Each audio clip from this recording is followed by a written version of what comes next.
Hello. I thought I would just take a little moment to talk to you about a very important, lighting is not that great. This glare, all this stuff. I'm not wearing any makeup, not very glamorous, etc. But regardless, I just wanted to tell you about an esoteric yoga principle, about how yoga addresses the central channels in our body. We have 3 central channels, and this obviously connects all of the chakras. And so when we approach yoga in the esoteric way, in the esoteric yoga tradition or the original tradition of yoga, we are addressing the quality of mind and the karmas. And so we're working on actually addressing the central channels and the potential of blockages in the central channels.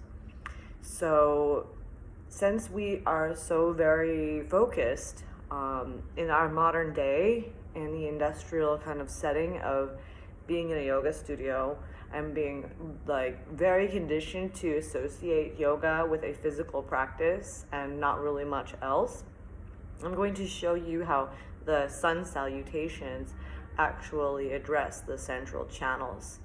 And that's, so I'm just going to stand up here. And so when we do Surya Namaskar or sun salutations, we start usually in Anjali Mudra and standing in Tadasana, mountain pose. So the outer edges of the feet are plugged in, and I'm not even barefoot, I'm wearing socks. But I'll work on another video. I'll actually kind of make a better one later when I have a little bit more time. I might even erase this video and do it again, but whatever. So you want to ground your feet into the ground by externally rotating your legs. Feel the outer edges of your feet plug in. So you root and ground into the earth. So grounding in is one important part.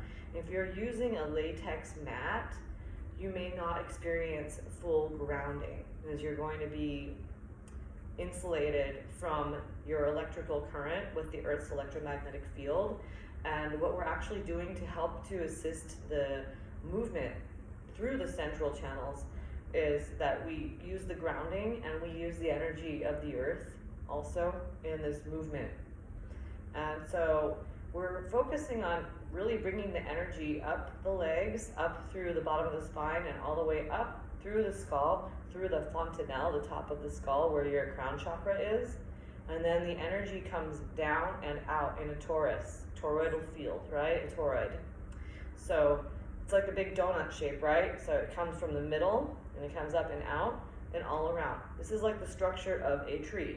You have a tree comes out, its branches come out, and then the apples fall down to the ground. The leaves fall down to the ground.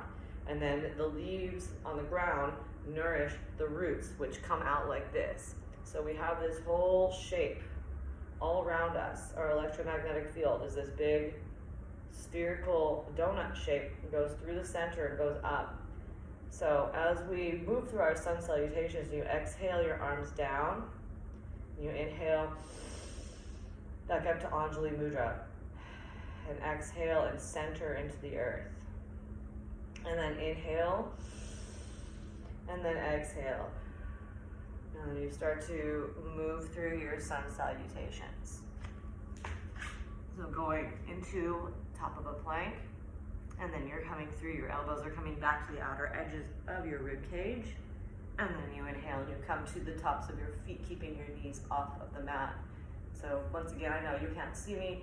I have no cameraman who's walking around me to show you all the angles, but you should get an idea of how to do sun salutations.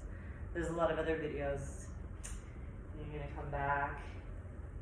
Most likely, if this is your first Adho Mukha Svanasana or downward facing dog of the day, you're going to pedal your feet out to wake up your hamstrings.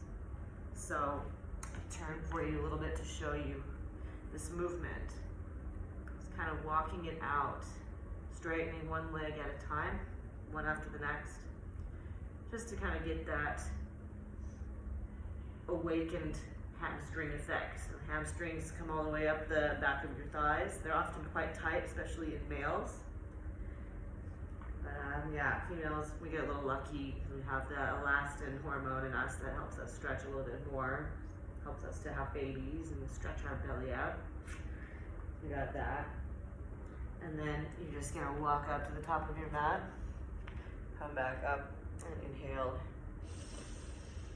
And exhale, back down through the center. So as we're moving through our sun salutations, we're emphasizing the shape of the toroidal field with the hands and the breath. So you can also do this in meditation, in your seated position. You can sit down, and I prefer to use Yoni Siddhasana. I will use another video to talk to you about the Siddhasana, the versions of sitting in the lotus position.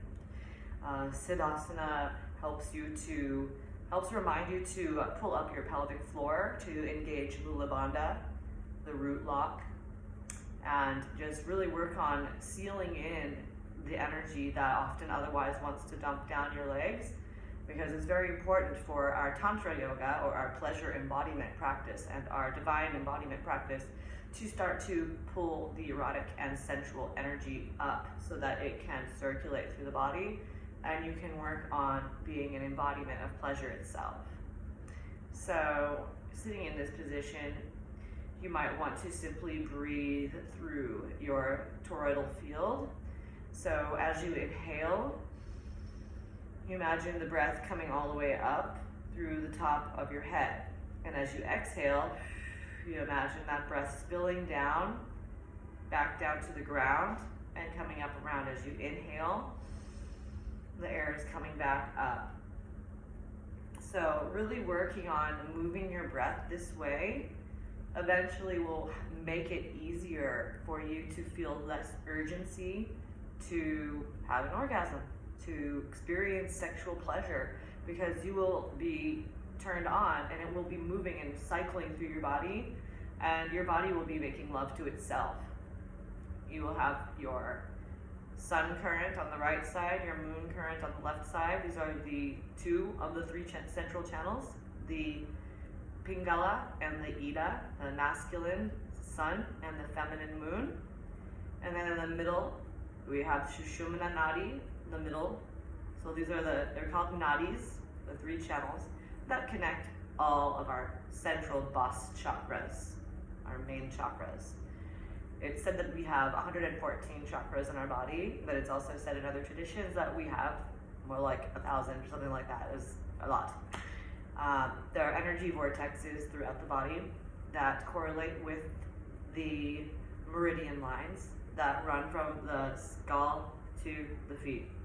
So it's just like me giving you a brief idea of the invisible world behind what we experience as yoga in the industry standard world. And if you have any other questions, or you'd like to learn some other deep lessons on yoga, I am here for you with Esoteric Yoga. And thank you for listening in, and have a beautiful day. Namaste.